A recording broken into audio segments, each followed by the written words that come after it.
अस्सलाम वालेकुम नाजरीन, स्पेशल टैक्स रिफॉर्म प्रोग्राम साथ में अफजल यूबी। नाजरीन, पाकिस्तान भर में बल्कि 25 करोड़ अवाम आजकल सिर्फ ये देख रही है कि 26वीं आईनी तरामीम जो होने जा रही है, हुकूमत कर रही है। एक बार कोशिश हुकूमत कर चुकी है जिसमें वो नाकाम हो चुकी है। दूसरी बार फिर आईनी तरामीम को पास करवाने के लिए, मंजूर कराने के लिए हुकूमत अपनी काविशें जारी रखी हुई है। आईनी तरामीम है क्या है और ये कितनी तरामीम है, मुल्क और कौम के मुफाद में है, आम अवाम के मुफाद में है। आम अवाम कानून और आइन से इतनी वाकफियत नहीं रखते, मगर जो आंख कानून और आइन को देखती है वो है वकला बिरादरी। वकला बिरादरी आइनी तरामीम के हवाले से क्या कहती है, उन्हीं की जुबानी जानते हैं। वो आइनी तरामीम को किस आंख से देखते हैं, मुल्क और कौम के मफादात में देखते हैं या इसका इस मुल्क और कौम को कोई नुकसान होगा। ये इस वक्त मेरे साथ लाइन पर मौजूद हैं असद अब्बासी साहब। आप मेंबर पंजाब बार काउंसिल है और आइनी तरामीम पर काफी अरसे से काम भी कर रहे हैं। असद अब्बासी साहब, आपको अपने प्रोग्राम में सर खुशामदीद कहते हैं। सर, ये बताइएगा जो हुकूमत आइनी तरामीम करने जा रही है ये होनी चाहिए या नहीं, इस पर क्या कहते हैं आप?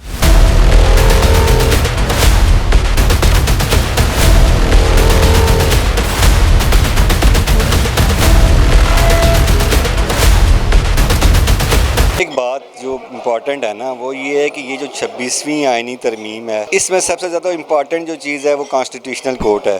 कॉन्स्टिट्यूशनल कोर्ट 2006 से आपको पता है पॉलिटिकल पार्टीज़ की डिमांड थी। ये कोई ऐसी इनोवेटिव नहीं है या कोई आप कहेंगे कि ऐसी चीज़ आ गई है जो अब्रप्टली आ गई है। जो आप कहें ना डिफरेंस ऑफ है इसके ऊपर, जो इसको लाने का जो तरीकाकार था और जिस तरीके से इसको इंट्रोड्यूस करवाया गया, वो सारी चीज़ें इसको डिबेट में लेगी। हम ये समझते हैं और पाकिस्तान का कॉन्स्टिट्यूशन कहता है ये जो मुल्क है, रियासत है, ये चलेगा, जो आर्डर होगा इसका वो होगा थ्रू चूजन रिप्रेजेंटेटिव्स, यानी मुंतखब लोगों, यानी पार्लियामेंट के थ्रू। और प्रियम्बल के अंदर ही ये आया हुआ है इंडिपेंडेंस ऑफ जुडिशरी जो है ना वो अंडरमाइन नहीं होगी। आज़ाद अदलिया को मुतासर कोई भी ऐसा कदम, कोई भी ऐसा स्टेप, कोई भी ऐसी चीज़ नहीं होगी जो आज़ाद अदलिया को के कॉन्सेप्ट को मुतासर कर सके। हम ये समझते हैं इसके ऊपर फर्दर डेलिब्रेशन की ज़रूरत है। बहुत सी अच्छे भी इस पे एस्पेक्ट्स हैं, यानी आर्टिकल 9 में जो अमेंडमेंट होने जा रही है इस 26वीं तरमीम के तहत, वो इन्वायरमेंटल के हवाले से है कि इन्वायरमेंट जो है जो इसको पार्ट ऑफ लाइफ करार दिया गया है। एक बहुत अच्छी बात है, बहुत अच्छी डेवलपमेंट है। और जो आप कहें कि जो मौजूदा दुनिया है और जो एक मॉडर्नाइज वर्ल्ड है, वहाँ पर ऐसी चीज़ों को लेके आगे, और हम भी कॉन्स्टिट्यूशनली उनको आगे लेके बढ़ रहे हैं। सिर्फ जो मैं आपसे फिर ये कहता हूँ कि आर्टिकल 175 में जो अमेंडमेंट्स हैं उसके ऊपर दोबारा रिकन्सिडरेशन होनी चाहिए, डेलिब्रेशन होनी चाहिए, ब्रेनस्टॉर्मिंग होनी चाहिए। पार्लियामेंट के अवाम और तमाम स्टेक होल्डर्स को आप कहेंगे कॉन्फिडेंस और एतमाद में लेकर फिर आगे बढ़ा जाना चाहिए। ये मैं फिर आपको रेपिटेशन के साथ कह रहा हूँ कि इन चीज़ों के ऊपर शायद उस तरह इख्तलाफ नहीं होगा, लेकिन जिस तरीके से ये की जा रही है एक बहुत बड़ा इख्तलाफ पैदा हुआ है।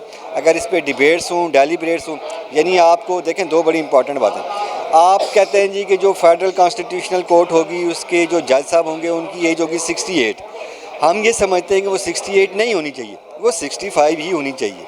अब अगर एक ये कॉन्सेप्ट रिजॉल्व हो जाता है, एक ये चीज़ रिजॉल्व होती है, तो जो र्यूमर्स थी कि शायद ये पर्सन स्पेसिफिक कॉन्स्टिट्यूशनल अमेंडमेंट है वो नहीं होगी, वो बात ख़त्म हो जाएगी। इसी तरह और एक में मतलब हम ये समझते हैं कि जो भी बुनियादी हुकूक से मुतसादम कोई भी चीज़ है, चाहे वो 199(5) में प्रपोज्ड अमेंडमेंट है या 4th शेड्यूल में अमेंडमेंट है, ये नहीं होनी चाहिए। लोगों के बुनियादी हुकूक को मुतासर करने वाली तमाम तरामीम को ये हाउस रिजॉल्व करता है कि हम उनको नहीं मानते, हम उनको मुस्तरद करते हैं। बहुत शुक्रिया सर, आपने हमें टाइम दिया। नाज़रीन, आपने वकला बिरादरी की गुफ्तगू सुनी जिनमें सुप्रीम कोर्ट के भी एडवोकेट थे, हाई कोर्ट के भी एडवोकेट थे, पाकिस्तान बार काउंसिल के भी मेंबर थे, पंजाब बार काउंसिल के भी मेंबर थे और एक्सपर्ट थे, क्योंकि ये अपनी आंख से कानून और आइन को बेहतर जानते हैं। फैसला आपने करना है, जो हुकूमत आइनी तरामीम करने जा रही है ये मंजूर होनी चाहिए या नहीं। इस पर जो तहफ़्फ़ुज़ात है वकला बिरादरी के वो आपने भी सुन लिए, जो बेहतरी के लिए तजावीज़ थी वो भी आपने सुनी। फैसला आपने करना है। अगले प्रोग्राम तक के लिए अफजल यूबी को इजाज़त दीजिए। अल्लाह हाफ़िज़। पाकिस्तान जिंदाबाद। देखिए